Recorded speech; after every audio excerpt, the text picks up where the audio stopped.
Hello friends, welcome to my maths tutorial blog. So I'm going to do this question today, which is based on percentage, which is in the form of decimals and percentage.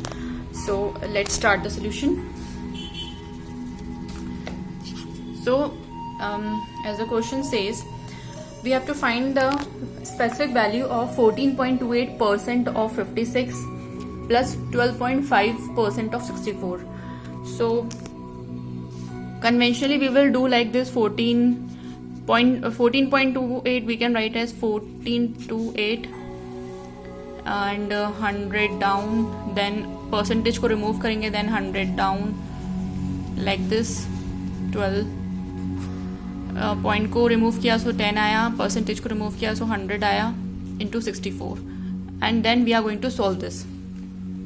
But instead of this, if we focus on this percentage value and if we change this percentage value to specific simple fraction, so अगर ये percentage value को एक simple fraction में change कर सके और फिर solve कर सके तो solution more easily बनेगा. So let's say what we can do. See, 14.28% को हम in simple fraction we can write as 1/7 and 12.5 को in simple fraction we can write as 1/8. कैसे? See, if we जैसे fraction को percentage में in my previous video I have mentioned कि अगर किसी भी fraction को percentage में change करना हो, so just fraction को ऐसे percentage में into कर दिया and we will like अगर 1/7 को मैंने 100 से into किया, so I will get 14.28%. So either of the way it is correct. अगर मैं इसको solve करती हूँ तो मुझे 14.28 मिलेगा and 14.28 को मैं 14.28 को then further solve करती हूँ, then I will get this one. But what to do? या तो हम इस value को learn करें, by heart करें, या फिर हम थोड़ा सा इसको by trial and trick method से समझने की कोशिश करें कि हमें ये value कैसे मिली, या हम अंदाजन इस वैल्यू को, इस डेसिमल वैल्यू को सिंपल फ्रैक्शन में कैसे चेंज करें. तो सिंपल है ट्रिक एंड ट्रायल मेथड से. जैसे 14.2 कोई भी 14.28 है, this is a number, okay, 14.28% है, ठीक है. अब ये 14.28% 100 से कितना दूरी है, 100% से इसकी कितनी दूरी है, that we have to find out. So what we will do,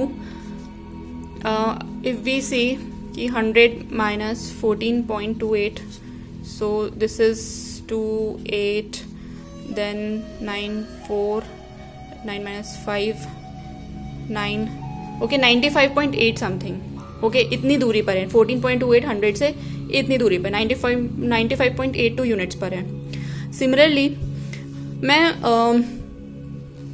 एक और चीज़, अगर मैं 14.28 को किसी एक नंबर से इंटू करती हूँ, फॉर एग्जांपल पहले मैंने 5 से इंटू किया, सो 5 8 का कितना होगा 40, 5 2 10 14, 5 4 20, 1 5 1 5 71 समथिंग आया. तो 71 100, इफ वी सी 71, तो 71 और 100 में काफ़ी डिफरेंस है, ठीक है. 14 हमें कोई ऐसा नंबर फाइंड आउट करना है जो 100 के नियर में आ जाए. तो 14.28 को मैं 8 से इंटू करती हूँ, या डायरेक्टली 7 से इंटू कर देखती हूँ. 7 8 जा 56, 7 2 14 9, 7 4 28, 89.96 समथिंग आ रहा है. So it is quite near to 100. Okay, अगर मैं इसके ज़्यादा वैल्यू लाऊंगी तो वो 100 से आगे चला जाएगा. अगर 14.28 को 8 से इंटू करूंगी so it will be more than 100. तो मैं ये वाली वैल्यू कंसिडर कर सकती हूँ कि अगर मैं इस पूरी वैल्यू को 100 के नियर लाना चाहूँ तो मुझे 7 से इंटू करना होगा. और दैट्स वाई मैं ये कंसिडर कर रही हूँ कि 1/मीन्स ये जो नंबर है 7, दैट इज मीन्स इस नंबर को अगर मैं चेंज करूँगी परसेंटेज में, so I will get this as answer. मतलब एक ट्रिक एंड ट्रायल मेथड से मैं बता रही हूँ कि आपको डेसिमल टू फ्रैक्शन अगर चेंज करना हो, मीन्स अगर एक कॉम्प्लेक्स डेसिमल को सिंपल फ्रैक्शन में चेंज करना हो, तो हम इस मेथड से कि उस डेसिमल को किस नंबर से इनटू करें कि वो 100 के नियर आ जाए, तो उसी को हम फ्रैक्शन में हम ऐसे शो करेंगे.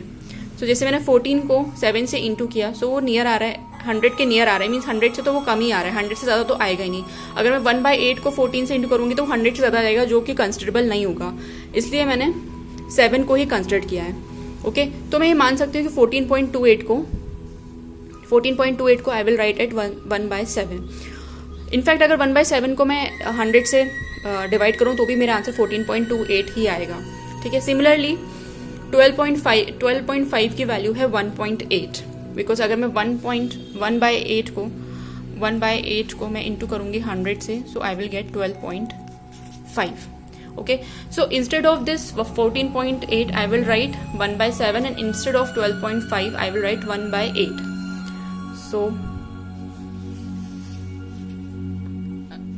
I will write here 14.8 को मेंशन करना है 1/7 इंटू 56 प्लस 12.5 को हम मेंशन करेंगे 1/8 इंटू 64. इसको सॉल्व करना थोड़ा ज़्यादा ही इजी रहेगा. 7 8 कैंसिल हो जाएगा, 7 8 56, 8 8 64. So 8 plus 8 that is 16. Answer is 16. So 14.28% 56 का प्लस 12.58% 64 का, we will get the answer as 16. काफ़ी appropriate and means like simple answer आया है without any decimal point. But अगर हम इस मेथड से सॉल्व करते तो इट मे बी पॉसिबल काफ़ी सारे आंसर जो वैल्यू होती है, आंसर की value, it may not be 100% accurate.